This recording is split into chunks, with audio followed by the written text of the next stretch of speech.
And welcome back. In this video, we're going to define a custom for loop.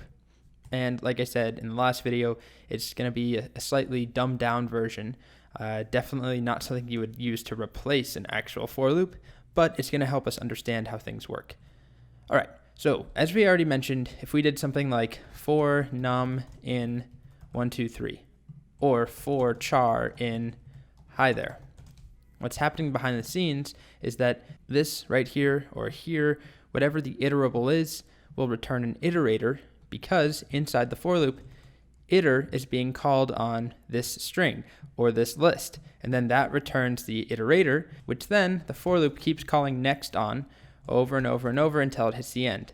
And then once it hits the end, we don't actually see the error, right? It intercepts it using a try and except block, and it just stops. So let's take a look. Let's define a function. We'll just call it def my for, something like that. And the first argument will be iterable, so that will be the thing we're trying to loop over. And let's just leave it at this for now.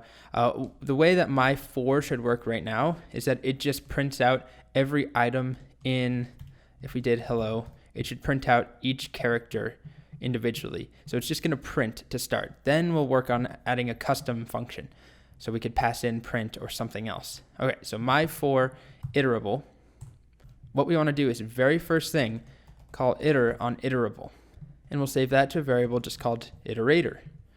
Okay, so this is like what we did in the last video. Iter of a string gives us a string iterator. Then we just want to continuously call next on iterator. So if we just did it once, and I'll need to comment this out. If I just did this once, print next on iterator, if I call my for on hello, what do we expect to get? Let's run it.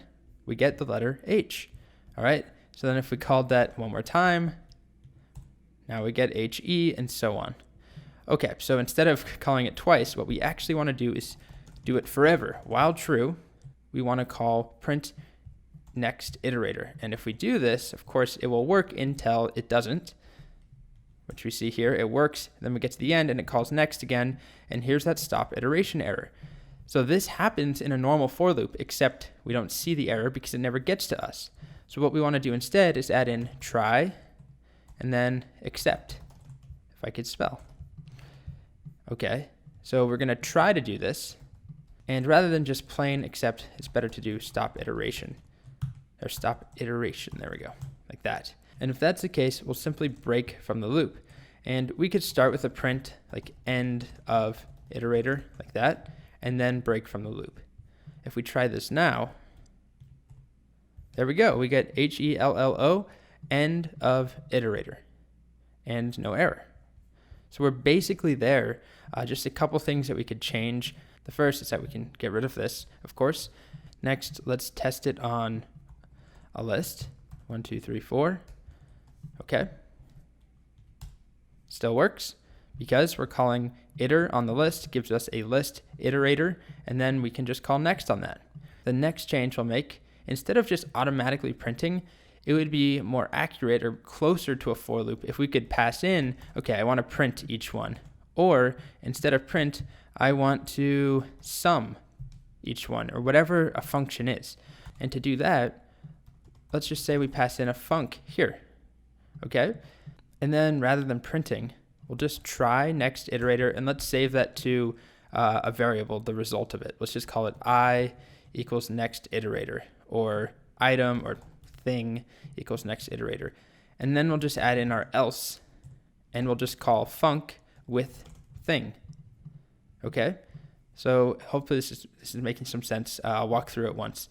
If we go with, let's do this again with a string LOL. Okay, so LOL is iterable, func is print. Iterator is going to be the string iterator for LOL. So we call next on it the first time. That gives us L. And that works, so thing is equal to L, so the except doesn't run. And instead, we call func, which is print, and we pass in L, so print L. Next time through, we call next again. This time we get O.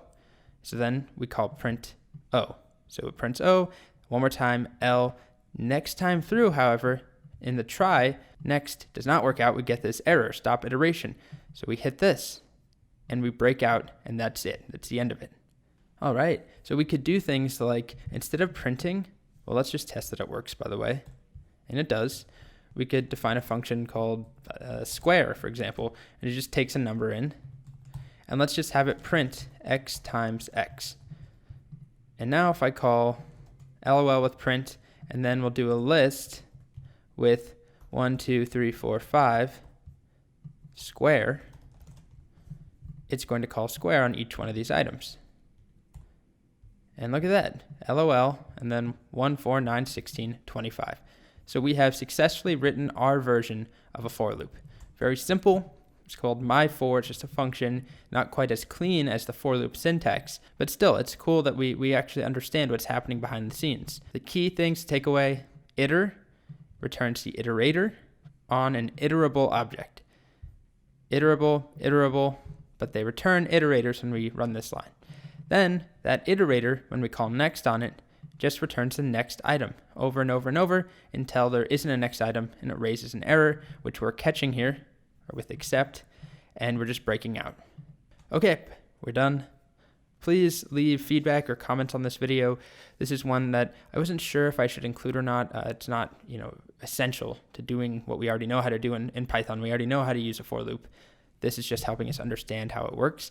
But leave feedback if you like this sort of video, if I totally lost you, if you want to see more of this or less of this, whatever you think. I'd just like to read it. I appreciate it. Okay, next up, we're actually going to talk about how we can create custom iterators so that I could pass in like an instance of my card deck here instead of a list. So we'll see that next.